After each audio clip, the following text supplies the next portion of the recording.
Calez-vous dans votre fauteuil, Christian Page passe les prochaines minutes avec nous. Et tu m'as dit juste avant d'entrer en onde, celle-là, elle va te faire plaisir. Ça va te faire plaisir, ça, Gino. Il y a quelques semaines, tu me dis, c'est le fun des fois des histoires pour lesquelles on n'a pas d'explication. Oui. Bien, en voici une. OK. Donc, aujourd'hui, je t'amène, bon, la température n'est pas extraordinaire, donc je t'amène, on va voyager, on va aller dans les Caraïbes, on va reculer dans le temps de 200 ans, en fait de 202 ans, jour pour jour. On recule donc, on s'en va à la Barbade. Donc, si pour la plupart des gens, la Barbade est une destination soleil, pour moi, c'est le synonyme d'un cuisant échec. Et je t'explique pourquoi. Donc, imagine-toi le scénario. Nous sommes en 1820 dans un petit cimetière dans le sud de l'île, le cimetière de Christchurch. Et là, il y a tout un groupe d'hommes qui s'avance et à la tête de ce groupe d'hommes se trouve Lord Combermere, le gouverneur de l'île. Okay. Ces hommes s'approchent la veille. Dans une réunion extraordinaire, ils ont décidé d'ouvrir l'un des caveaux du cimetière de Christchurch, celui de la famille Chase. Donc, on s'avance, on arrive aux côtés du caveau.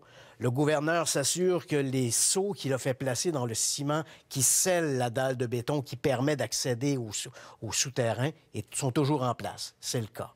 On brise les seaux, on soulève la dalle et on pénètre, on descend les 5 ou 6 marches qui mènent à la chambre funéraire. Chambre funéraire assez modeste, hein? 4 mètres de long, 2 mètres de large, 2 mètres de haut. Okay. Et là, c'est le chaos. On constate que les cercueils qui ont été mis là, au caveau, depuis quelques années, sont dans un désordre indescriptible. Comme si une force invisible s'était amusée à les lancer au travers de la chambre funéraire. Le caveau Chase, il fait partie de toute la littérature sur les phénomènes mystérieux et étranges. Il a été construit au début du 19e siècle. En 1807, la première famille, les Walron, qui avait fait construire le caveau, ils font mettre le corps d'une première dame, une certaine Thomasina Goddard. L'année suivante, 1808, le caveau est vendu à la famille Chase, qui font mettre une petite fille de 2 ans, Marianna. Le caveau reste fermé pendant 4 ans. En 1812, le caveau est rouvert à nouveau. Et cette fois, on y dépose le corps de Dorcas Chase, une jeune femme de 16 ans. La légende raconte qu'elle se serait enlevé la vie pour échapper au joug de son père, un homme haï, vindicatif et détesté des villageois.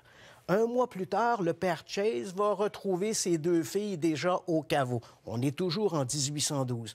Jusque-là, rien de mystérieux à propos du caveau. Mais l'histoire va changer. Entre 1816 et 1819, à chaque fois où on ouvre le caveau, on constate que les cercueils qui sont déjà dans la chambre ont été déplacés. Okay. À chaque fois, on s'assure, bien sûr, qu'il n'y a pas de trace d'inondation, pas de trace d'effraction, mais on ne trouve absolument rien. Lors de la dernière ouverture du caveau, le gouverneur de l'île se rend sur place. On est en juillet 1819. Il veut s'assurer de toutes ces rumeurs qui circulent. Il fait étendre du sable au fond du caveau. Il fait replacer les cercueils dans leur position. Au moment de sortir du caveau, il fait refermer la dalle et placer le sceau de l'île, le sceau du gouverneur, pour s'assurer que si quelqu'un ou quelque chose entre dans le caveau, il ne pourra pas le faire sans laisser de traces. L'année suivante, on est en 1820. L'idée est de rouvrir à nouveau le caveau. On est en avril 1820. On se rend sur place, comme je l'ai raconté. On brise les seaux, on pénètre. Et c'est le chaos total. Okay. Le gouverneur de l'île, pour faire taire les rumeurs et faire taire également une peur superstitieuse qui se répand dans l'île, décide de faire enterrer les cercueils ailleurs. À partir de là, il y a 20 ans, je me suis rendu à la Barbade, bien déterminé à résoudre cette histoire-là. D'abord, dans un premier temps, beaucoup de sceptiques militants disaient « le caveau, il est vide et peut-être a-t-il toujours été vide. Peut-être n'y a-t-il jamais eu de cercueil dans le caveau. Ce n'est peut-être qu'une histoire inventée. Et ensuite, s'il y a eu des cercueils dans le caveau, est-ce qu'il se déplaçait comme la légende le raconte? » Donc, on va voir des documents exceptionnels. Avec les archivistes de Bridgetown, hein, la capitale, on a pu retrouver les registres originaux qui montrent sans l'ombre d'un doute qu'entre 1807 et 1819, il y a bel et bien eu 7 cercueils en fait, qui ont été déposés au fond du caveau Chase. On voit donc les dates. Les documents étaient adressés à toi, en plus. Oui, absolument. Donc, il n'y a aucun doute. On avait fouillé dans les archives. Quand j'ai quitté la Barbade, les archivistes ont continué le travail pour me confirmer qu'on avait retrouvé les registres de Christchurch qui montrent qu'il y a bel et bien eu des cercueils. Ensuite, les cercueils se sont-ils déplacés? Document exceptionnel. J'ai retrouvé aux archives 2 dessins originaux. On va les voir. Ce sont des dessins qui ont été malheureusement décolorés à l'encre, qui ont été décolorés. Donc, j'ai coloré les cercueils pour qu'on voit la position dans lesquelles les cercueils ont été laissés. Et on va voir maintenant le mouvement des cercueils lorsque le gouverneur a rouvert le caveau. Et on voit les dates. Ce sont des dessins qui ont été faits par les aides de camp du gouverneur. Donc, aucun doute. Des cercueils ont été placés au caveau Chase. Des cercueils ont bougé dans le caveau Chase. Je me suis rendu sur place. J'avais les registres, les documents de l'époque, des documents géodésiques, des documents géographiques.